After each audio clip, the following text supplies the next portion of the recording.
Hey guys, it's Nana, and today I'm going to be talking to you about what I read in October. The first book I finished in October was Bad Feminist by Roxane Gay, and this is one that I've wanted to read since I first heard about it before it was even published, and I finally picked it up last month, and I really enjoyed it.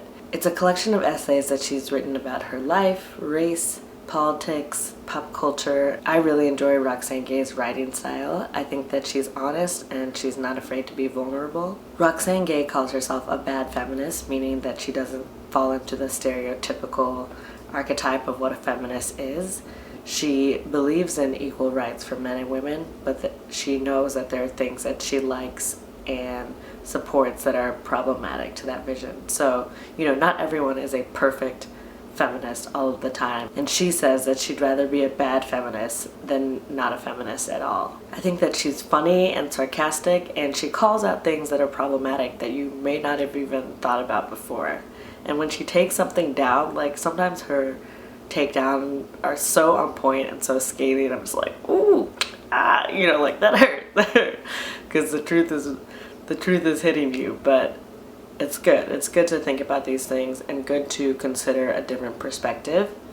And I think for some people, this isn't saying anything revolutionary or completely new, but for others, you may never have considered a perspective like this. So either way, I think it's important to think about and discuss these things. In a few of the essays, I thought they were a little short, and I wanted her to keep going and keep digging.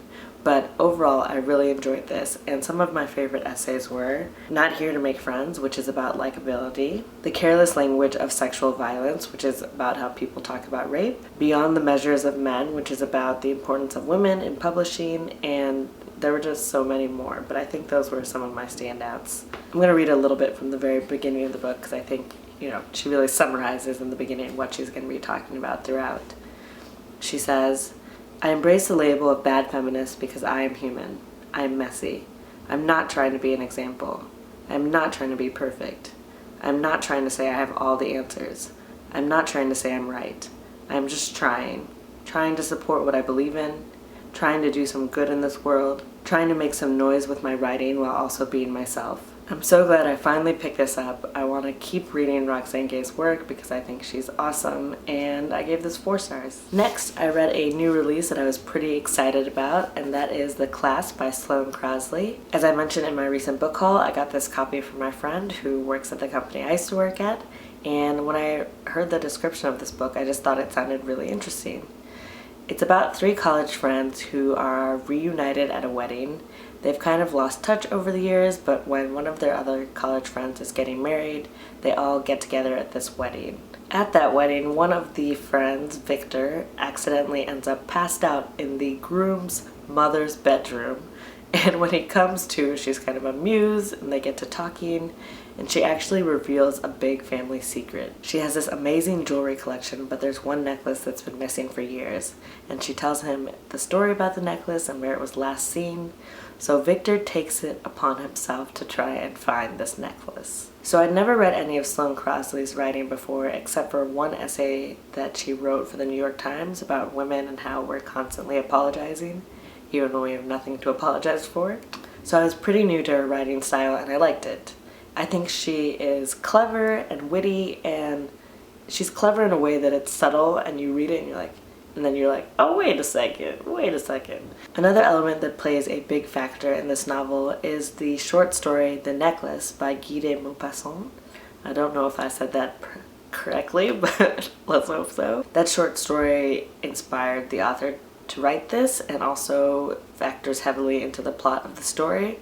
And Victor and Nate, another one of the main characters, discuss the story. I like the blend of fact and fiction that she gets by incorporating this short story into her novel, and I thought it was really interesting. So this is about friendship, what happens when you realize that you've kind of grown apart from a friend, and it's also that feeling that you might get sometimes when you're an adult, where with people you've been friends with a long time, you wonder, if I met this person today, would we be friends right now?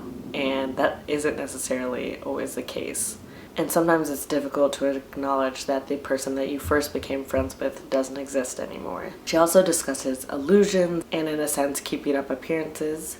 For example, Nathaniel lives in LA and he's a writer, and everyone thinks he has this glamorous job and he's in Hollywood all the time, but really he hasn't had a real project in the last 2 years and is struggling. I think the author also did a good job of developing the characters. I felt like they were real people, and even though the plot gets kind of crazy, I still felt like the characters were true to themselves. So I think that's important, and overall I like this one. I mean, it wasn't perfect for me, but I did enjoy it and I wanted to keep reading, and I gave this 3 out of 5 stars. Then I read a book that I meant to read last year in October, and that's Frankenstein by Mary Shelley. I'd never read it before, and I was like, this October I'm getting to it, so I picked it up. I thought it was great. I mean, I'm not even really going to go into the story because I'm sure you know it. What I really liked was how layered the book is, versus the pop culture portrayal of Frankenstein. The story within a story within a story I thought was really cool, and just the atmosphere was done so well. It was just so perfect for reading in October. That gothic atmosphere and the feeling of unease, I think she really captured so well. Then I really like the questions it raises about man versus other, and how man is automatically afraid of something that is different from itself. The thing is, Victor Frankenstein is not a good person. I think towards the end he says something like, I reviewed all of the events in my mind and I cannot see where I had any faults. And I was like, really? Really? You cannot see any single mistake that you made? Because there were many. But it was great because we had this struggle between a man who thinks he's wonderful but really isn't, and then a creature who, yes, has committed terrible crimes, but we can understand what he wants and that desire for connection, which is not strange, not unusual. Yeah, Frankenstein, so good, so glad I read it. I gave this one 4 out of 5 stars. And the one that I finished up right at the end of the month was a book that's sent to me by Little Brown, and it is Early One Morning by Virginia Bailey. This story is set in World War II, and Chiara is fleeing Rome because it's no longer safe. On the morning she decides to leave, she's running a few errands and she passes through the Jewish ghetto. She makes eye contact with a woman who is standing in line with her family, and she has a small son. And for some reason, when these 2 women make eye contact, they both make a split-second decision to pass off the son as Chiara's son, meaning that he won't be taken away to the camp with the rest of his family. So the mother pushes the son towards Chiara, and Chiara says, this is my nephew, please don't take him away, and they go off together. So the story is about how this one split-second decision changed Chiara's life forever. Story-wise, I think the premise is really interesting, but I had some problems with the execution. One, I'm not sure I ever fully understood why Chiara decided to take the boy in that moment. And I think that's partly because of the way that the characters developed. There wasn't enough development for me, so it wasn't like I could understand why this particular character would agree to do something like that, other than the fact that maybe she just wasn't thinking and was like, I'll take this boy.